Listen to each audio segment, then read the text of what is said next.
QIB campus හරහා වෛද්‍ය උපාධිය ලබා ගත්තට පස්සේ ඔහුට ඉතුරුත් වෙනත් රටක සේවයක් කරන්න කොහොමද ඔහුට යෑමේ හැකියාව සහ කැම්පස් එකේ තියෙන පන්නරය කොහොමද? ඇත්තටම දැනටමත් අපේ ළමයින්ගෙන් තොරතුරු ලැබිලා තියෙනවා අපිට අත්දැකීම කියන්නේ. මොකද ගිය අවුරුද්දේ පාස් අවුට් වෙච්ච ළමයින්ගෙන් වැඩි ප්‍රමාණයක් UK council exam එක කියන්නේ 95ක් පාස් රේට් එක. විභාග සමත් වීමේ ප්‍රතිශතය UK, ඔස්ට්‍රේලියා, කැනඩා, USA මේ රටවල් වගේම සෙනගන් කන්ට්‍රීස් මේ යුරෝප් කන්ට්‍රීස් රටවල් ටිකක් තියෙනවා කවුන්සිල් එක්සෑම් එකක් නැතුව වුණත් වැඩ දැන් ගිය සැරේ හැබැයි ඒ ලැන්ග්වේජස් ඕනේ දැන් ෆ්‍රාන්ස් වලට ගිහිල්ලා තියෙනවා ෆ්‍රෙන්ච් ලැන්ග්වේජ් එක හොඳට තියෙනවනේ ඒගොල්ලන්ට විභාගයක් නැතුවම පත්වීම දීලා තියෙනවා ඒ නිසා ඒ වගේ අර ජාත්‍යන්තර වශයෙන් පිළිගත් උපාධියක්. ඒතර ඕනම රටකට ඒගොල්ලන්ට යන්න පුළුවන්. ඉතින් අපේ දරුවන්ටත් පුළුවන් ඒ තුන්වෙනි අවුරුද්දේ හතරවෙනි අවුරුද්දේ ඉඳලා ඒ යුනිවර්සිටි එකෙන්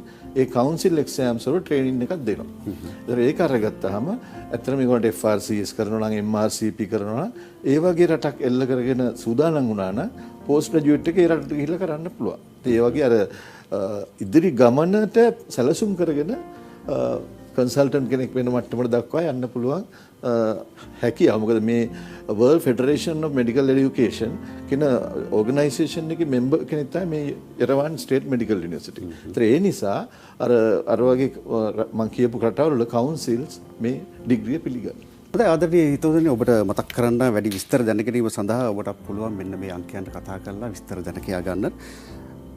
071 9යි 855යි 855 072 855යි 855 නැවතත් මතක් කරන්නම් 071 9යි 855යි 855 072 9යි 855යි 855 ඒ වගේම විශේෂ දුරකථන අංකයක් තියෙනවා අපේ විභාග කොමසාරිස් ජෙනරාල් හිටපු මහත්මයාගේ ඒත් මතක් කරන්න මොකද ඔබට වැඩි විස්තර එතුමාගෙනුත් දැනගන්න පුළුවන් මේ සම්බන්ධයෙන් 077යි 4යි 37යි 58යි 55 077යි 4යි 37යි 58යි 55